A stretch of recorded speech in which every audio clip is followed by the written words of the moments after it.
This is our hobby wine, by the way. It is? Yeah.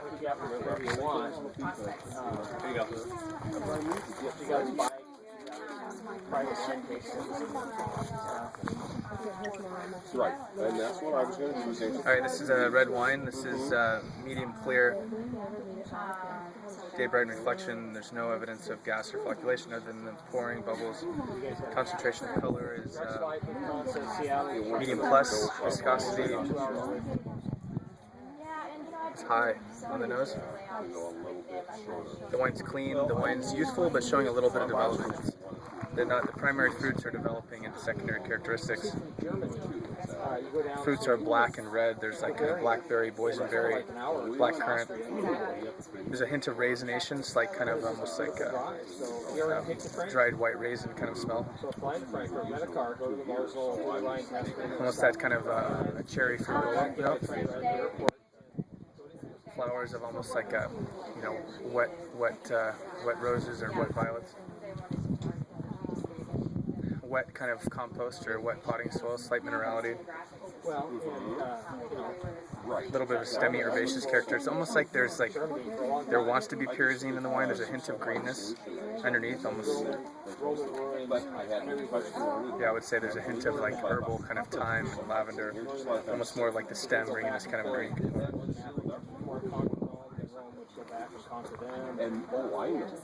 Oak, I'd say majority used barrels. There's maybe a little bit of new barrel here, but I'm not smelling any. Say mostly neutral fish.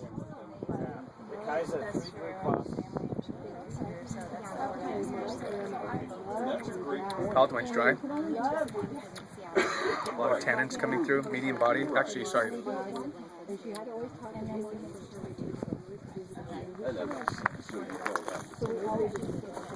Medium plus body, lots of grip, lots of tannin, out of skin contact. So fruits on the palate come from the nose. More red fruits on the palate. Ripe red currants, red plum, red cherry, more tension, more freshness. There's that leathery component, much different than the nose, which shows all fruit. This is more, you know, it's got that herbal kind of, again, that thyme, lavender, earthy component, very kind of hard rocks, that granite, kind of like, just like crushing rocks on your palate. It's like I licked a rock, you know. Wood, again, not getting any new oak. I think it's neutral French, but there is a toast of this kind of soft character that's brought by oak aging, I think.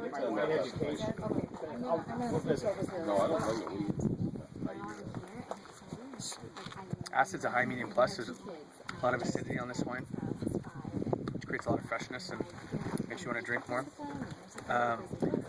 Alcohol, I'd say, is medium plus. I would say probably, actually I'm going to go high. It's probably like 14.5 to 15. Complexities, medium plus. Lots of fruit still, even on the palate. There's a lot of earth.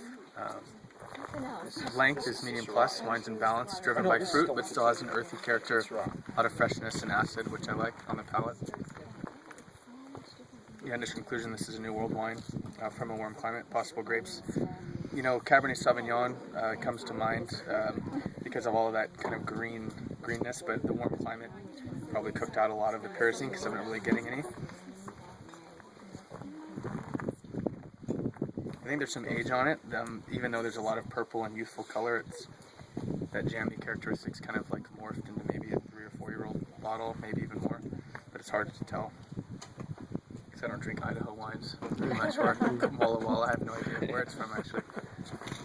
But yeah, so I'd say this is a 09 Cabernet Sauvignon grown in a place that I've never had it before.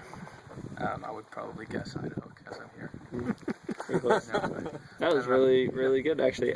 2010. Okay. Mix Cab Merlot 50-50. Cool. And Yakima Valley. Okay. But however, we had a crusher destemmer when we made that wine, and so there was slight hints of stem that would have been in the. That was the green. Like you talked about. You said actually almost stemmy. Yeah, there's a So lot of I was stemmy. like, that's